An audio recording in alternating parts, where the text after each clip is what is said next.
sonreír, al verte sonreír, soy el niño que ayer fui, el niño que ayer fui. Sí, yo velo por tus sueños, el miedo no vendrá y así sabrás lo bello que es vivir. Caen mil lágrimas al mar, mil lágrimas al mar. Tú no me verás llorar, no me verás llorar. Que solo tu alegría. Buenos días. Les saludamos desde la hermosa ciudad de Guadalajara, Jalisco, en México. Su programa Los Colores de la Discapacidad. Les doy la más cordial bienvenida a su servidor y amigo Víctor Casales, presidente de la revista Levántate Hoy, que es una revista que es del mundo de la discapacidad. Saludo a mis amigos y compañeros. Ángel Pérez, muy buenos días, que está en cabina. Ceci Jiménez, buenos días, nuestra coordinadora general de editorial de nuestra revista. Y hoy vamos a dar continuación a un programa el cual dejó muchas inquietudes y para los cuales también por ahí tuve reclamos que no repetí mucho el teléfono porque la gente se quedó con las ganas de preguntar. Es aquí con clavelada 0133, es el 2014-5801. Se los voy a repetir, que es el 2014-5801, y en nuestro Facebook de Los Colores de la Discapacidad también podemos estar en contacto, pueden también preguntarnos en forma directa y daremos respuesta a esto. Pues vamos a entrar en tema. Hoy vamos a dar la continuación, y hoy se llama y se titula nuestro programa El tratamiento psicológico para personas abusadas sexualmente. Y hoy nos acompaña la experta, la licenciada Claudia Angélica Rangel Ramírez, la cual le pediría a Ceci si nos repite su currículum, por favor. Sí, cómo no, con muchísimo gusto. Buenos días a todos nuestros seguidores, personas que nos hacen el favor de escucharnos. Pues sí, efectivamente, como comentaba Víctor, este tema nos quedamos al terminar con ese sabor de boca de, híjole, nos faltó tiempo y nos faltó saber más, y pues afortunadamente la licenciada Claudia accedió a acompañarnos de nuevo y dar una continuidad que es importante. ¿Qué hacer después de? ¿Cómo trabajamos? ¿Cómo intervenimos? Pero pues antes de continuar, de nuevo me permito presentar a la licenciada Claudia para quienes no tuvieron la oportunidad de escucharnos la semana pasada, pues conozcan un poquito acerca de la trayectoria de nuestra invitada. La licenciada Claudia Angélica Rangel Martínez es egresada de la carrera de Psicología por parte de la Universidad de Guadalajara, máster en Gestión y Desarrollo Social por parte de la misma universidad. Tiene además curso talleres de estrategias psicoterapéuticas en terapia familiar sistémica con enfoque en terapia breve por parte de la Escuela de Palo Alto, California. Tiene un diplomado virtual en género y políticas sociales por la Secretaría del Radio y Televisión. Tiene el curso de Introducción a la Situación de la Subsistencia Infantil en las Calles por parte del Instituto Nacional de Psiquiatría Ramón de la Fuente Muñiz y la Fundación Gonzalo Río Arronte. Es certificada en consejería en personas abusadas sexualmente y con VIH por parte de la Universidad de Filadelfia. Tiene el diplomado en Psicoterapia Infantil CEFAP, Universidad Benemérita de Puebla. Cursos de especialización en trabajo comunitario con familias en Camagüey, Cuba, por parte de la Universidad de Camagüey y la Universidad de Guadalajara. Además, taller de actualización, intervención en atención del niño y niña maltratado por parte del Hospital Civil de Guadalajara y la Universidad de Guadalajara. Diplomado en Derechos Humanos por el Supremo Tribunal de Jalisco y la Comisión Estatal de los Derechos Humanos Jalisco. Diplomado en Educación, Sexualidad y Derechos Humanos por parte de la Universidad Pedagógica Nacional, Campus Guadalajara. Del 2008 a la fecha, fundadora y presidenta del organismo civil Cuepalistli AC, que es Centro para Atención y Prevención de la Violencia de Género y Abuso Sexual, que atiende a personas afectadas por violencia y abuso sexual de bajos recursos económicos.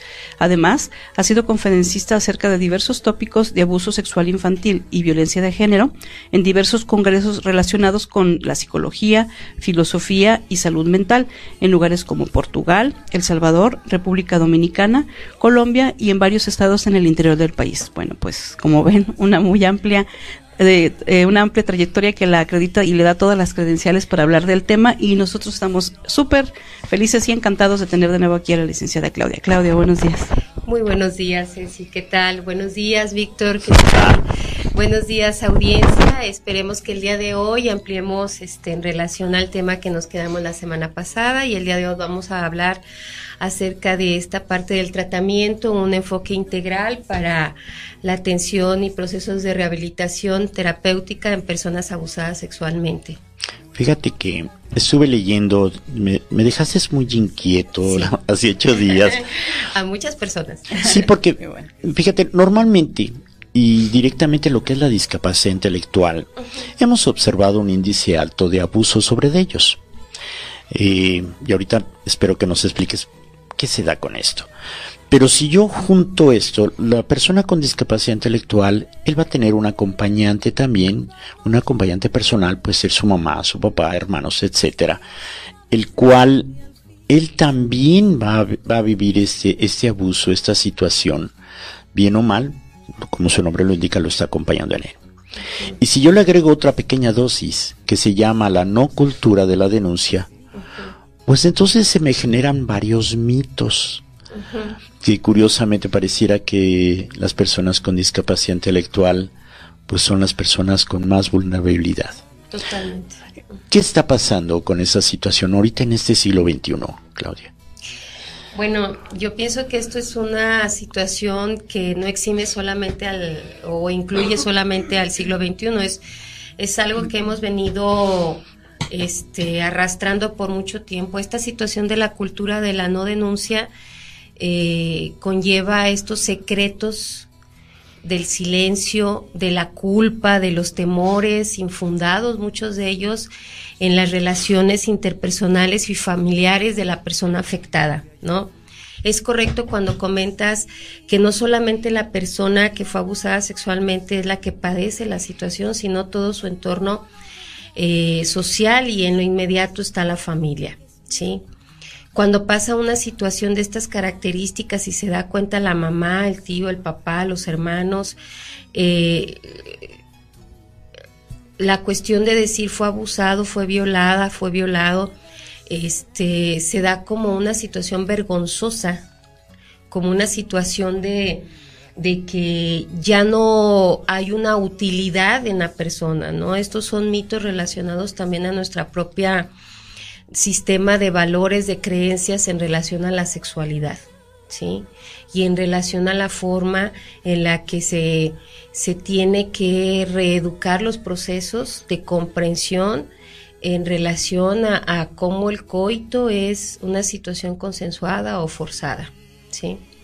Entonces, efectivamente, en el día de hoy la parte de tratar un proceso terapéutico integral incluye definitivamente a la familia, ¿sí? En el enfoque sistémico familiar que yo manejo para los procesos terapéuticos, para la modalidad o el estilo o el enfoque que se trabaja en Cuepalistli, el que trabajo yo como psicóloga, es incluir a la familia, es romper el secreto y dar la continuidad. Uno de los lemas, y ya habíamos hablado, es sin miedo y sin culpa, ¿sí? La persona afectada no tiene responsabilidad alguna en relación a esto, lejos de que muchas veces la misma familia señala, tú tuviste la culpa, tú eres un cochino, una cochina, tú no le dijiste que no, es que te gustó, no, a ver, esperen. En las personas con alguna discapacidad, por ejemplo, las personas con una discapacidad intelectual, sus procesos de comprensión de la situación no son iguales a los de una persona que tiene características, ¿sí?, normales de la comprensión cognitiva, ¿sí? La personita, si es un niño, una niña, un adolescente con una discapacidad intelectual, está actuando conforme a un condicionamiento, a una situación de alevosía y ventaja por parte de la persona que abusó sexualmente de esa personita, ¿no?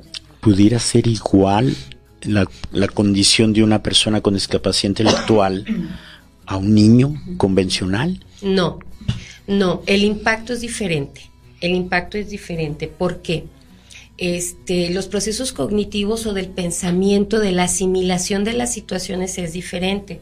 Recordemos que un niño convencional con ciertas características tiene un bagaje de información en donde él empieza a discernir conforme a un crecimiento paulatino paulatino en sus estadios del desarrollo de pensamiento, en donde dice, si esta es la A, se va a conjugar con amor, amar, ¿sí?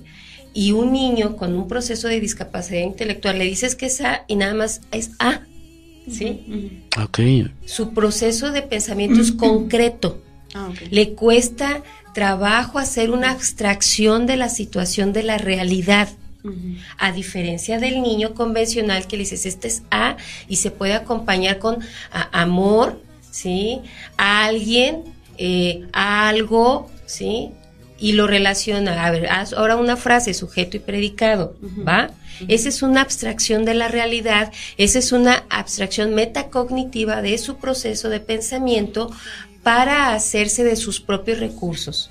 Y el niño con una discapacidad intelectual, no estoy subestimando si no son características, sí, claro, tú le dices A y A.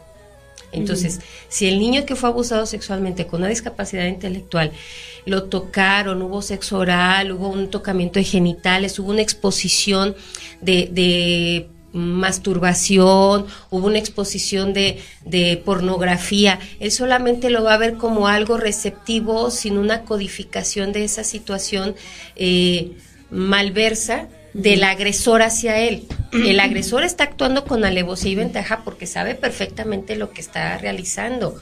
Solamente lo está llevando a un proceso de repetir la conducta, y el niño o la niña repite la conducta sin tener esa intencionalidad. Recuerden que el cuerpo de estas personitas, niños, niñas o adolescentes, está vivo, reacciona ante estímulos, ¿sí?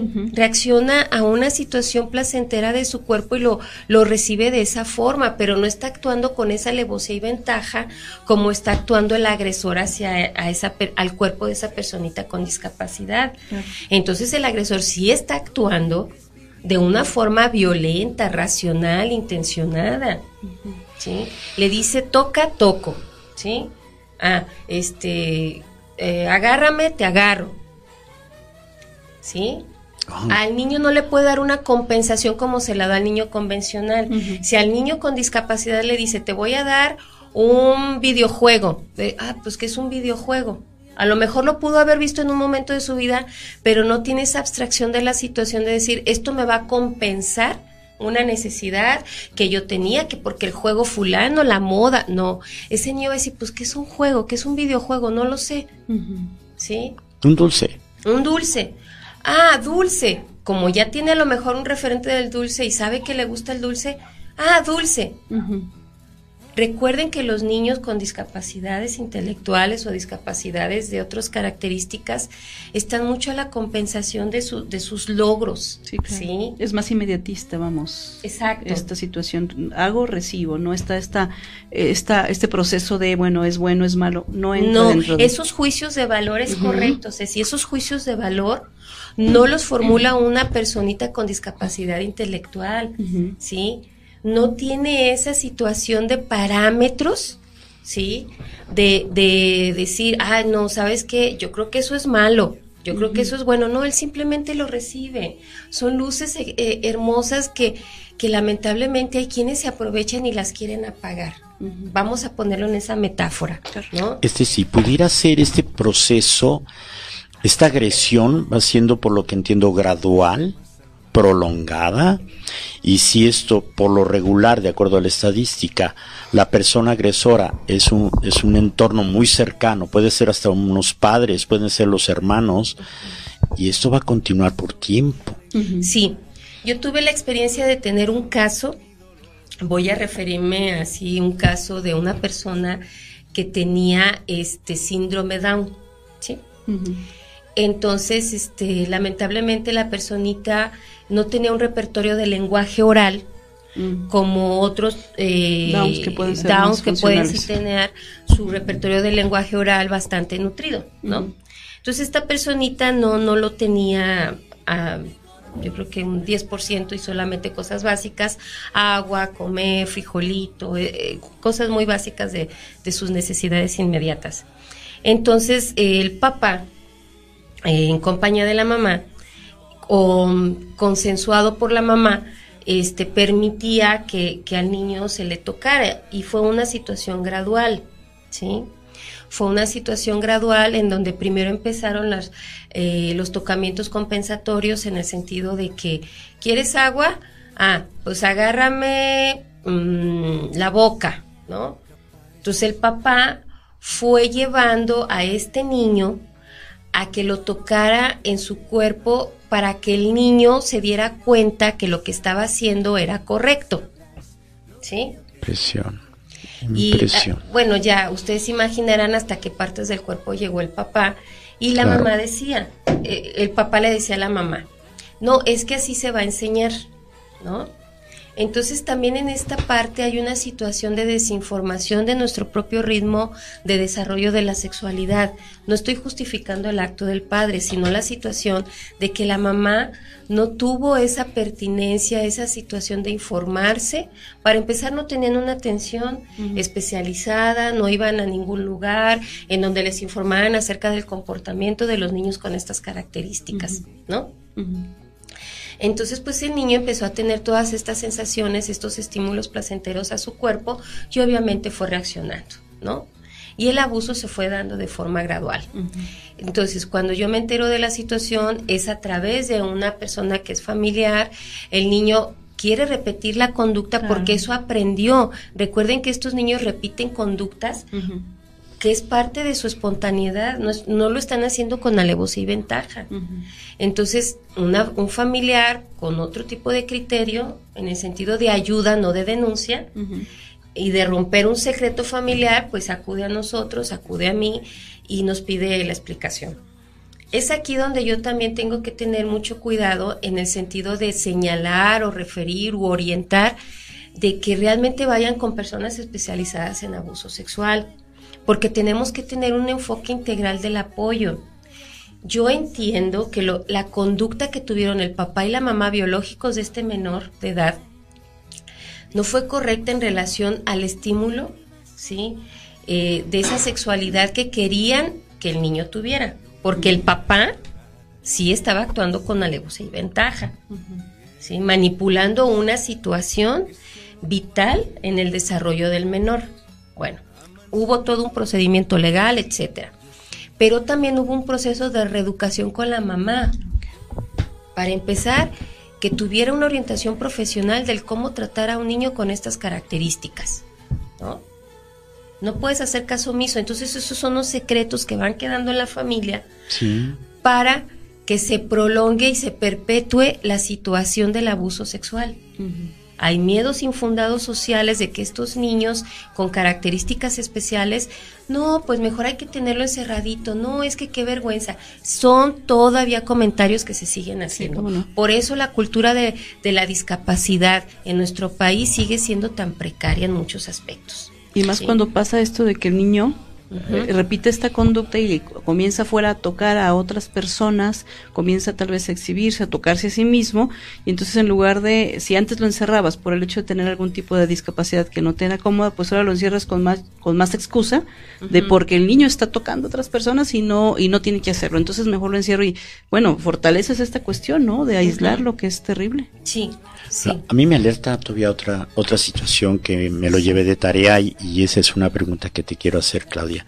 Si es bien cierto que el menor o la persona con discapacidad intelectual está siendo abusado y que queda esto en un secreto de familia, en donde esta unidad emocional que se llama familia ha sido agredida y está en secreto, ¿qué ocurre con el agresor? Porque esta persona, sea hombre o sea mujer, sea padre o sea hermano o tío, como se llame, o padrino o madrina, esta persona está actuando con toda la alevosía y ventaja, con todo ese conocimiento y deseo y perversidad que se me hace a mí.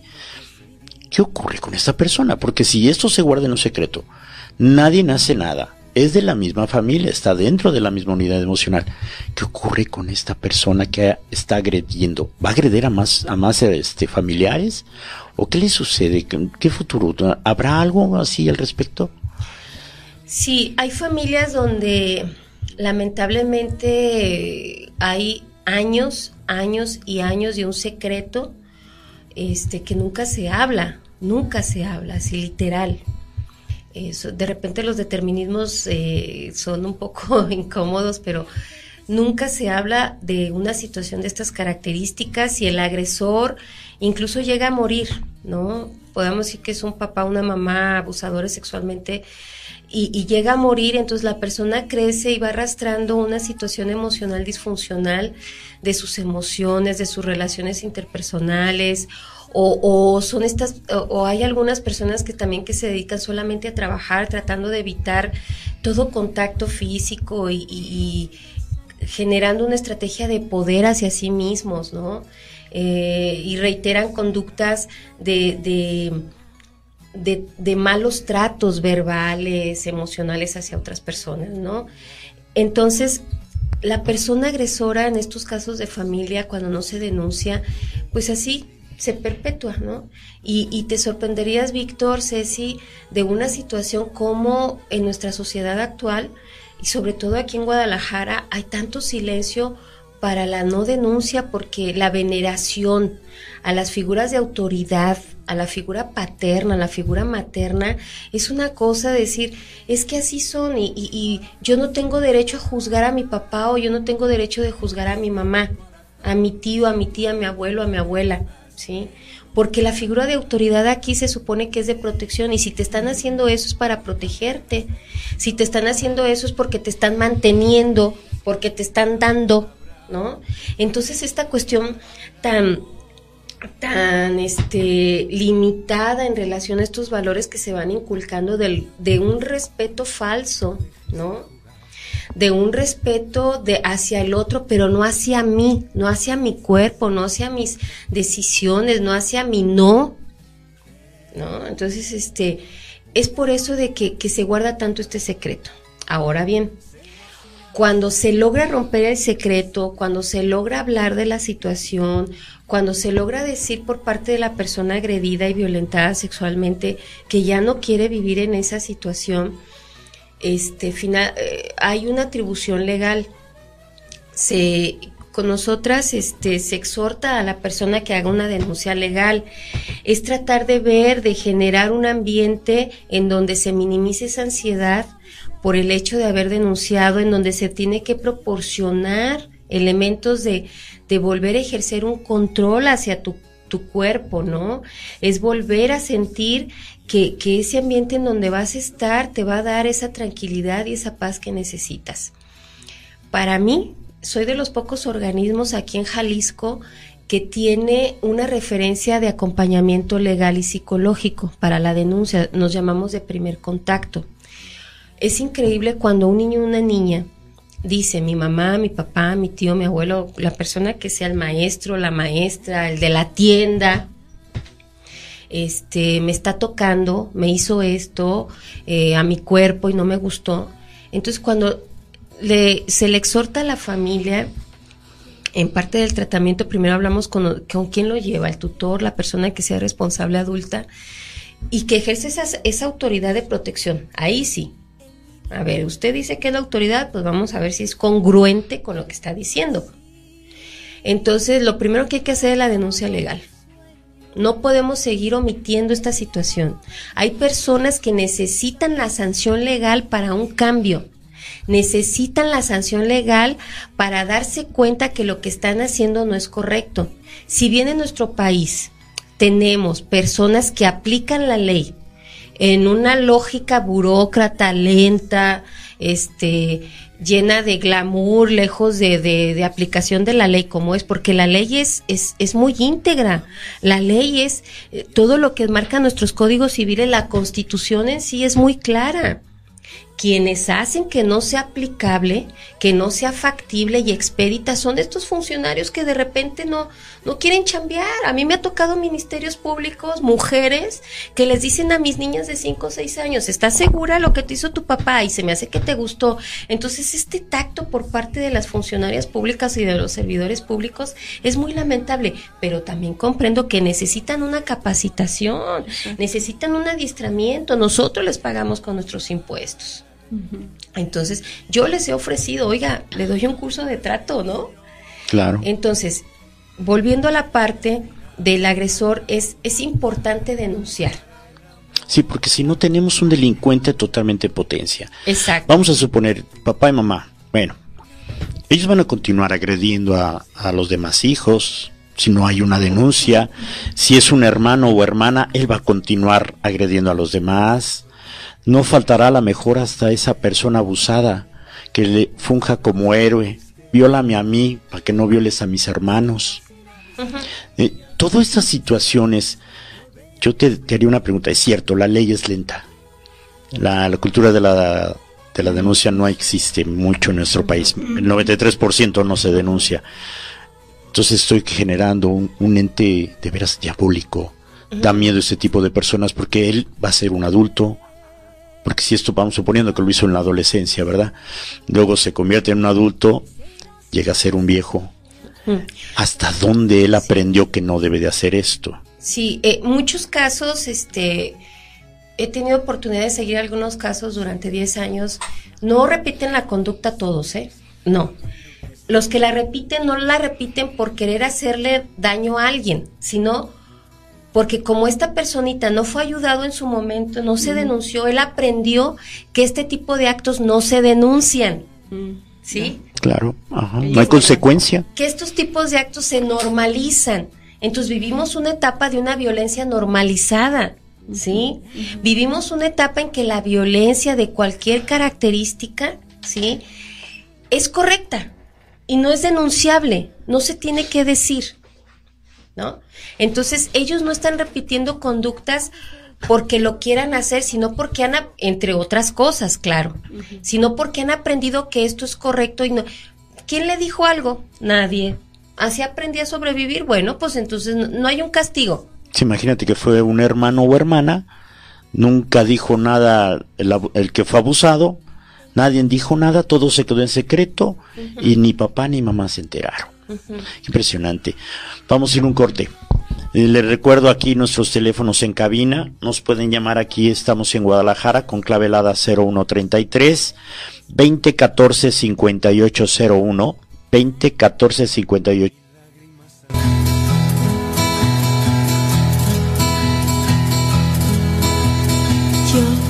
Yo al verte sonreír. Hemos regresado de nuestro corte. Pues miren, creo que ya ahorita comentando aquí fuera del aire y le decía a Claudia, qué difícil es saber de que puede haber un abusador, un delincuente, que la verdad no ha recibido castigo y que continúa libre. ¿Este delito prescribe, Claudia? Bueno, mi formación no es legal, pero la experiencia que hemos tenido, sí nos sugiere que prescribe, ¿no? Y hay un cierto límite de denuncia, ¿no? Para la denuncia.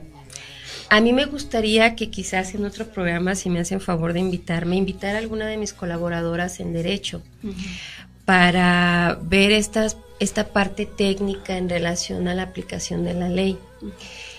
Yo como directora de Coepalistic tengo que estar informada acerca de los procesos jurídicos, efectivamente, pero la parte técnica es importante, ¿no? Entonces, sí. A mí la experiencia que hemos tenido del acercamiento al momento de la denuncia en los ministerios públicos, pues deja mucho de este trato humano, ¿no? De este trato sensible de la situación. Yo entiendo que están haciendo un trabajo en el cual tienen que servir a la ciudadanía, pero pues la experiencia nos dice que es otra cosa, ¿no? Yo la semana pasada decía que mi récord de estar sentada en la fiscalía son 18 horas para que le tomaran la denuncia a una niña de 5 años, ¿no? Entonces, ya desde ahí nos estamos dando cuenta de la situación de importancia que se tiene de escucha hacia las víctimas, ¿no? Entonces ya desde ahí estamos hablando de una revictimización de situaciones, porque el niño o la niña que logra hablar de un evento traumático de estas características y luego que cuando tú le dices hay que denunciar, la familia asume la parte que le toca y vamos a hacer la denuncia y nos tienen con todo esto, dicen, para eso quería que yo veniera a denunciar, digo, para esto quiero que denuncie, ¿no? Para que también nos demos cuenta de que por nosotros no va a quedar, ¿no? Y que la persona agresora tiene que tener una sanción legal. Hay personas que necesitan la sanción legal para comprender y modificar sus esquemas de cultura o de valores, si es que lo logramos modificar, de que no siempre vas a estar utilizando al otro en tu lógica de poder y control, cualquiera que sea, ¿no? Claro. Cualquiera que sea. Entonces sí es importante que tengamos en cuenta que la cultura de la denuncia tiene que ser rápida por nosotros, expedita por nosotros, las personas que vamos a atender a una víctima. Los profesionistas en salud, ya sea físico o mental, que nos lleguen estos casos, tenemos la obligación de la denuncia. Aunque no sea una terapeuta, psicóloga, experta en el tema, tiene que denunciar, ¿sí? La ley de salud nos lo marca, la norma 46 de la Secretaría de Salud nos lo marca, nuestro código ético de psicólogos nos lo marca, ¿sí? Nuestra constitución, nuestra carta magna nos lo marca, el interés superior de la infancia de la Convención de 1996 nos lo marca, ¿sí? Por parte de la ONU. O sea, no podemos quedar exentos de esta situación. Bien. Retomando la parte del enfoque de atención integral, lo legal es parte de este enfoque de atención integral.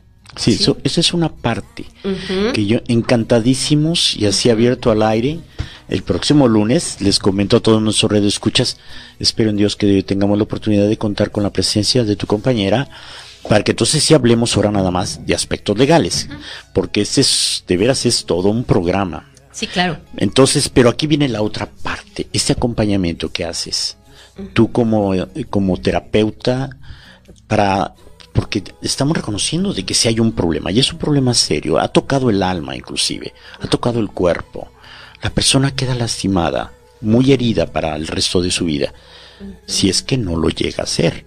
Ya ves que él me decía, ha habido personas de 60 años que he tratado y que apenas hablaron. ¿Cuál es entonces este trato, este camino, protocolo, como se llame, para una persona que ya, este chiquitín o ese adolescente o ese adulto, ya habló? ¿Qué sigue?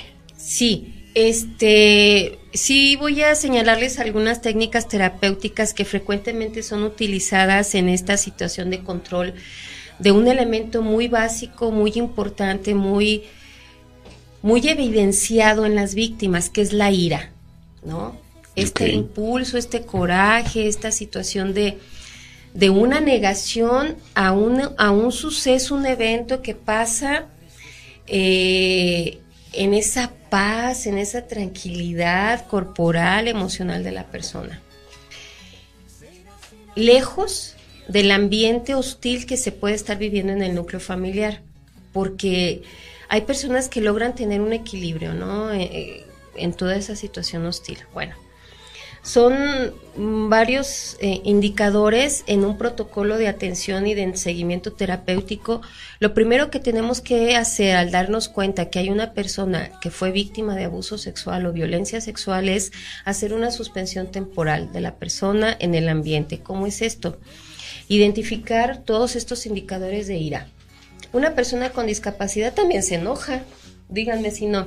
Claro. Se molesta, a veces no quiere comer, grita, llora, patalea, se pega, se autolastima, su sistema de autocontrol está minimizado, está invadido. Entonces, igual lo puede hacer una persona convencional, ¿verdad? Sí. Bien, vamos hasta ahí.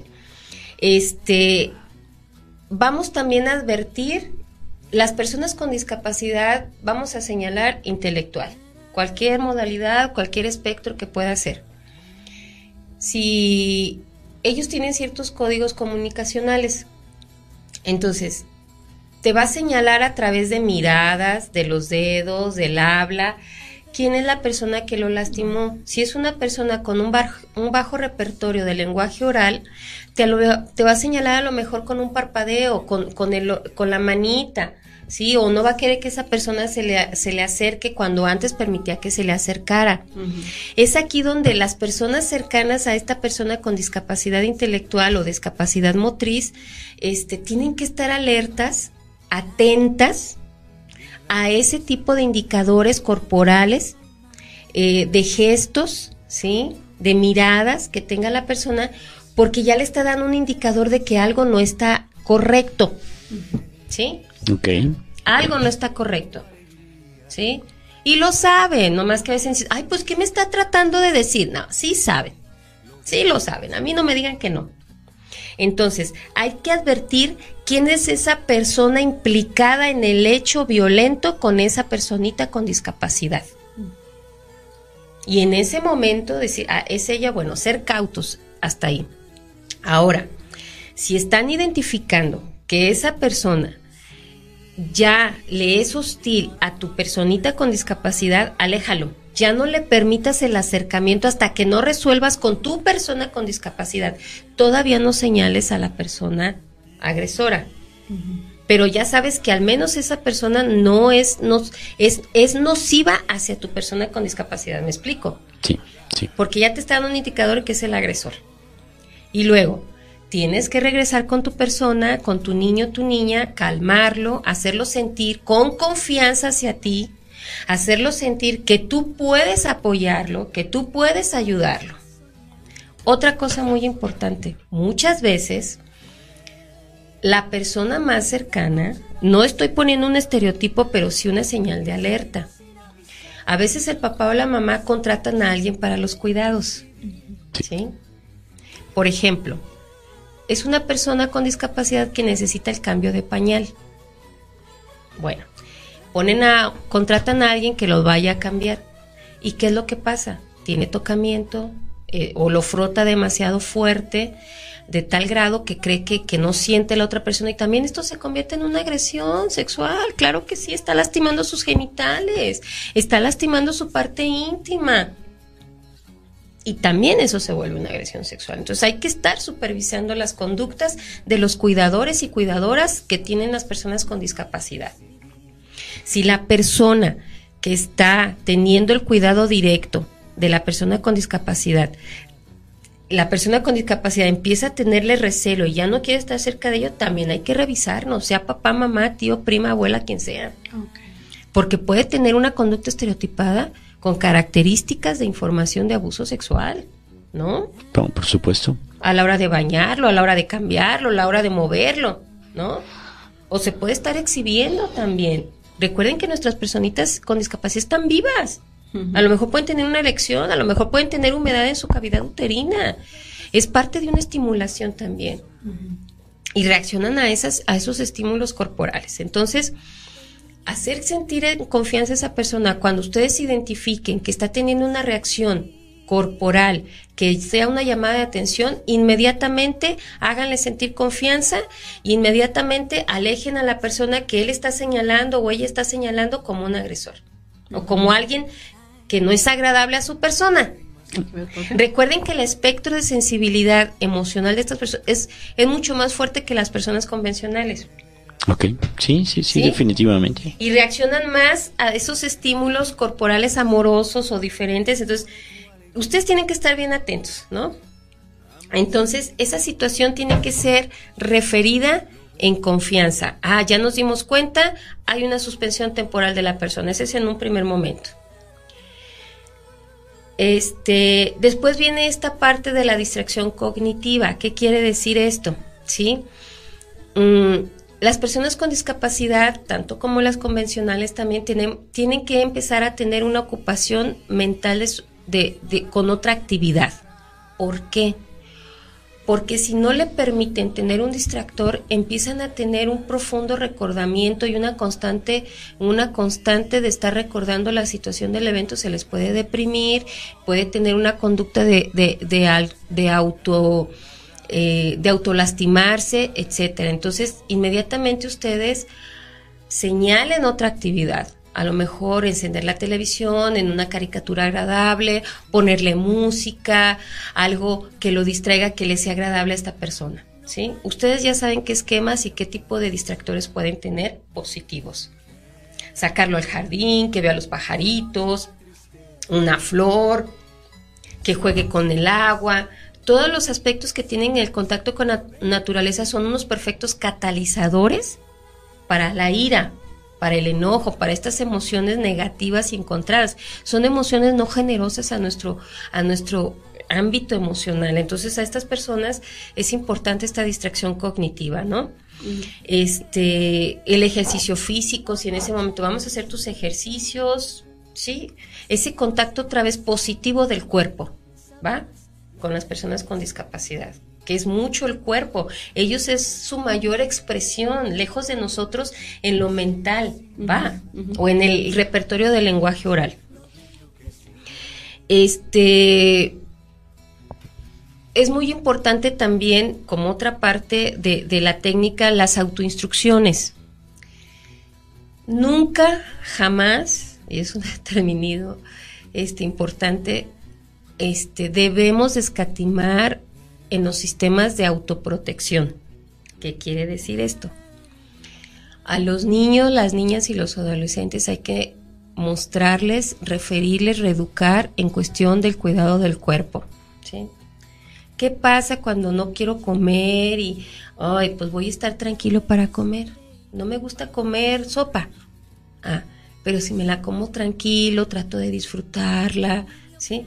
Ya ahorita hay muchas prisas por el desarrollo. Queremos que los niños y las niñas crezcan al ritmo de todos los niños y las niñas, y no, es diferente. Cada cuerpecito es diferente. Cada proceso mental es diferente. No podemos acelerar procesos que no.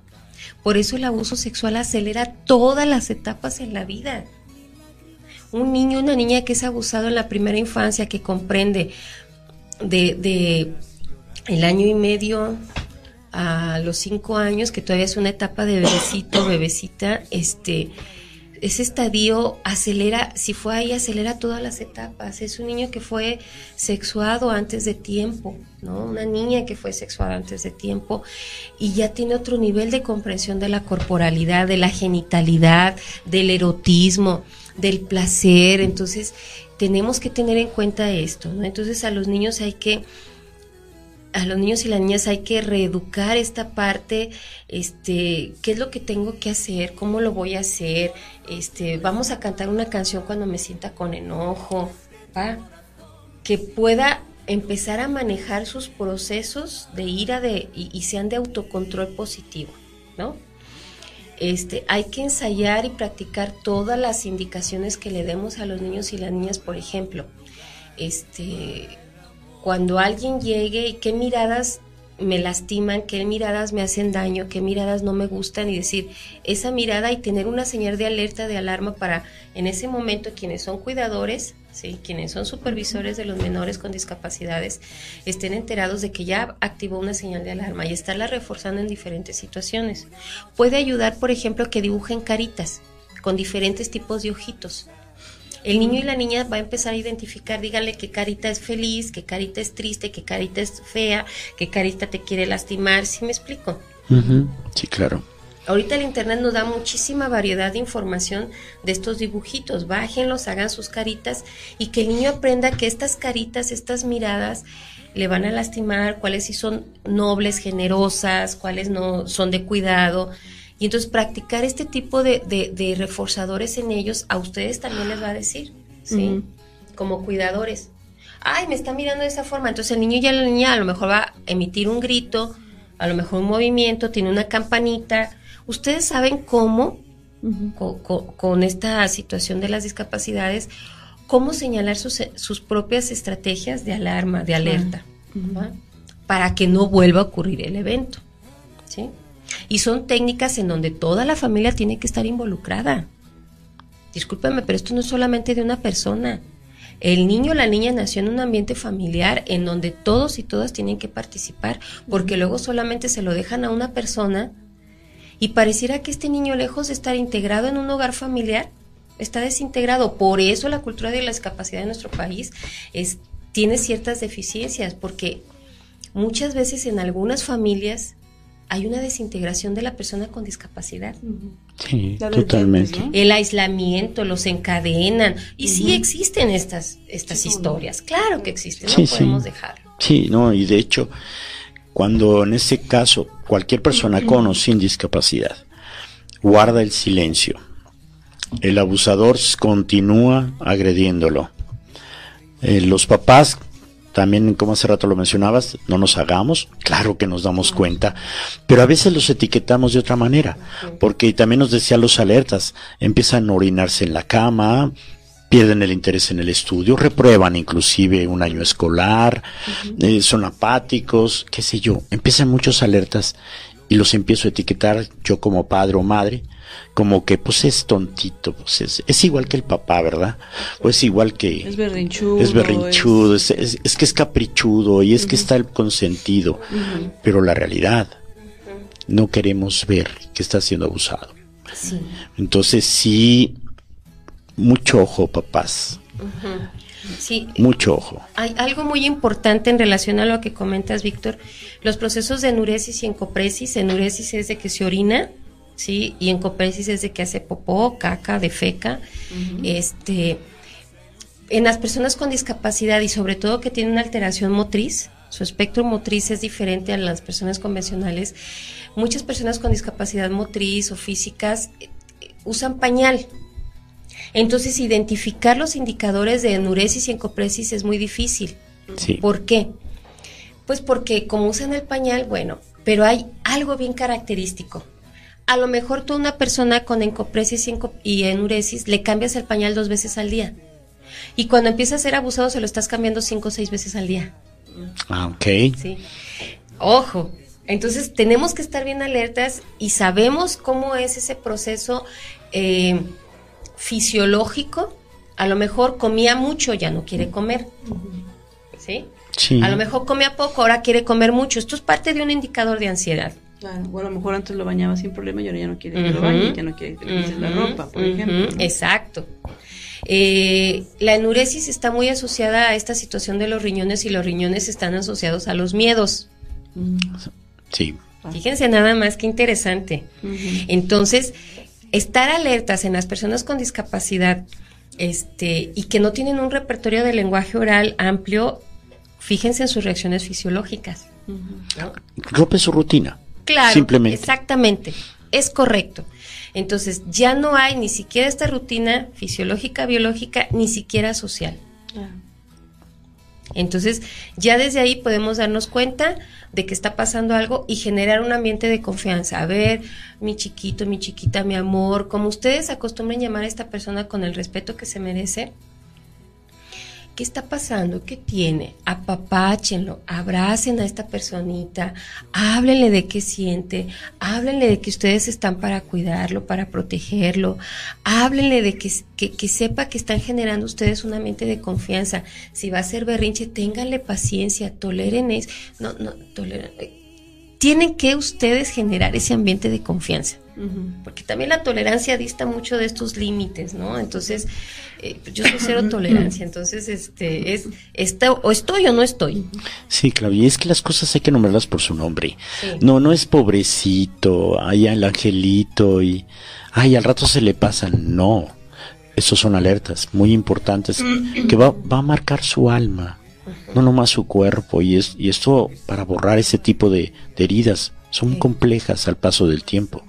El lenguaje es muy importante en estos momentos. Me gusta lo que dices también, porque también el lenguaje, cuando le hablamos a una persona chiquita, peque, bonita, como cuando minimizamos estos adjetivos, también minimizamos a la persona. Sí, es que cuando somos muy dados el eufemismo de el viejito, mi mamita, mi chiquita, somos del eufemismo, claro, y ya lo hacemos por tradición, pues a lo mejor. Por cultura tal vez, pero bueno, sí se enfoca esto. Yo tengo una duda, Claudia. Tenemos situaciones en las que a veces el tiempo es el enemigo porque no se hace la denuncia sino hasta mucho tiempo después. Tanto en casos convencionales como en casos de personas con discapacidad, de cualquier tipo de discapacidad. Y cuando ya pasan los años, pues a lo mejor el agresor ya no está, pero aunque prescribe el delito, no prescribe la huella, ¿no? Yo así lo nombraría, la huella que te deja, ahí está.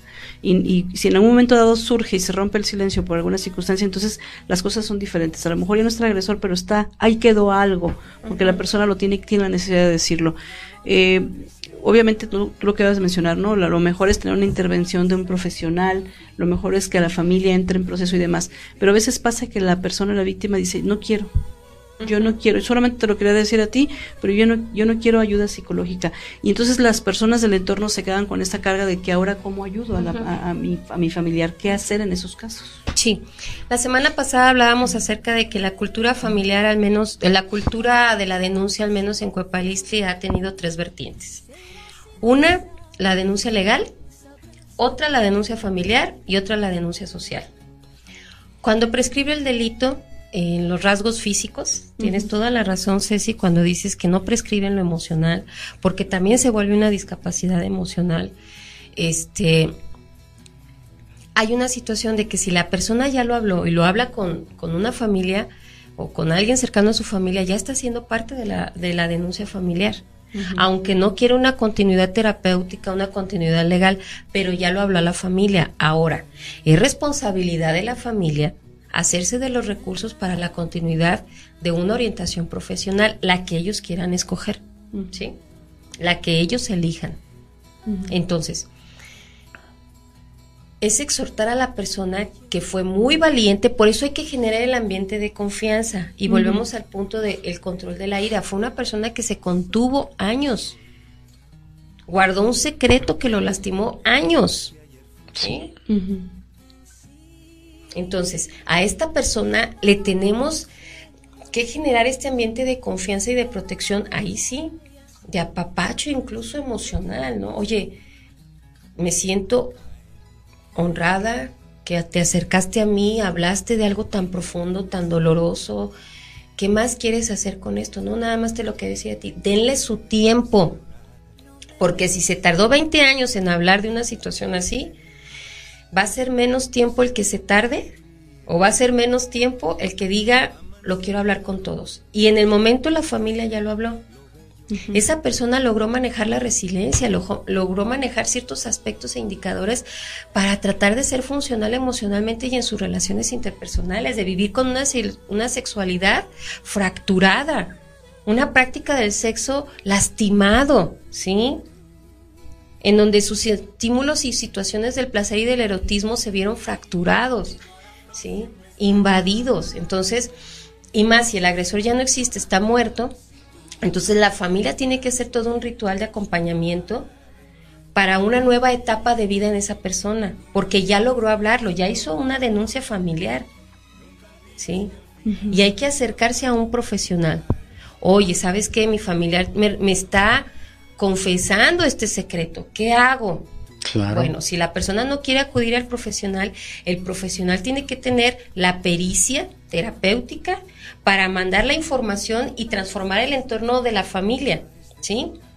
En el enfoque sistémico hacemos esto. Bueno, no viene esta persona, trabajo con los demás, porque el chivo expiatorio no es él, el chivo expiatorio es el espectro que está jugando en la familia, ¿sí? Del abuso sexual. Si es que es toda la familia la afectada.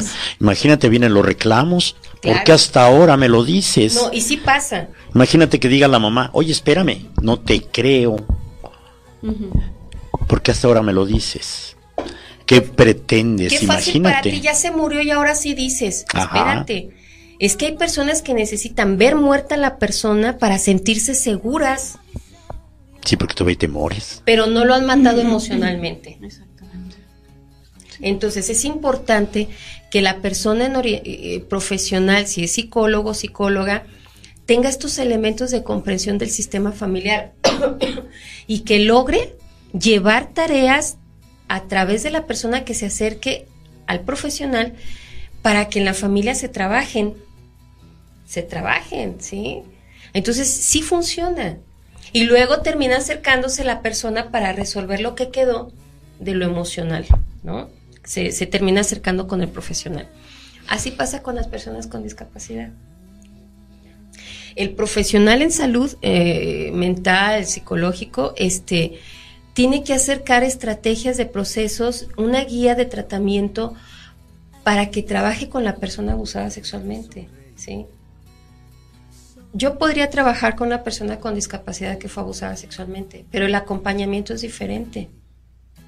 El acompañamiento es un acompañamiento evaluatorio de las técnicas aplicadas en la familia, porque finalmente van a trabajar quién es el cuidador o la cuidadora, quién es el sistema de protección inmediato de la persona con discapacidad. ¿sí? Porque la supervisión es diferente. No quiero que se genere o que se piense que se va a generar una paranoia, ya nadie se le acerque, ya lo voy a tener más aislado. No. No, claro que no. No, sino tener la cautela y el cuidado de a quién vas a acercar tú, porque tú eres el responsable de acercarle a esas personas. No tengan empacho ni miedo ni nada de pedir referencia, cédula profesional. No tengan ustedes empacho de decir, a ver, si eres cuidador experto en personas con discapacidad, enséñame tus certificados. Pero lo barato sale caro. Es que le dije a mi vecino que no tenía trabajo, a mi vecina que, ay, pues es la comadrita que tengo años que conozco. No, a ver, espérenme. Ustedes necesitan personas profesionales, está bien. ¿Los recursos económicos no te da para más? Pues pidan referencias. Oye, ¿cómo es esta persona? Tráeme 3 cartas de recomendación, ¿sí? ¿Cuáles son tus hábitos cotidianos de limpieza, etcétera, no? Vean sus esquemas de valores, de comprensión religiosa, porque muchos se van por ese lado, entonces eso los limita también, ¿no? Pues claro, ha sido un honor, un gozo. Siempre nos queda en el tintero muchas cosas.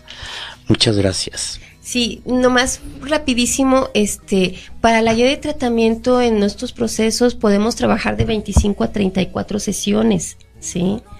Okay. Un proceso de terapia breve. Entonces sí es importante que tengamos una situación de evaluar, de asesorar, de intervención terapéutica directa y de sobre todo de valorar la necesidad del tratamiento directo con la familia que tienen algún familiar con personas de discapacidad, con discapacidades. Entonces no hay que escatimar en el recurso de apoyo y orientación, estar muy alerta a los indicadores de esa cotidianidad, de esa rutina, como bien lo comentabas, Víctor, que tiene la personita. Y sobre todo, si la persona ya dio un espectro de malestar hacia otros, pongan atención en eso, estar muy alertas. Ok, muchas gracias. Nada más un mensaje para despedir el programa. El amor todo lo puede. Y si tú tienes a tu lado a una persona que ha sido abusada sexualmente, ámala. Cúbrela de amor, que eso va a ser un gran avance.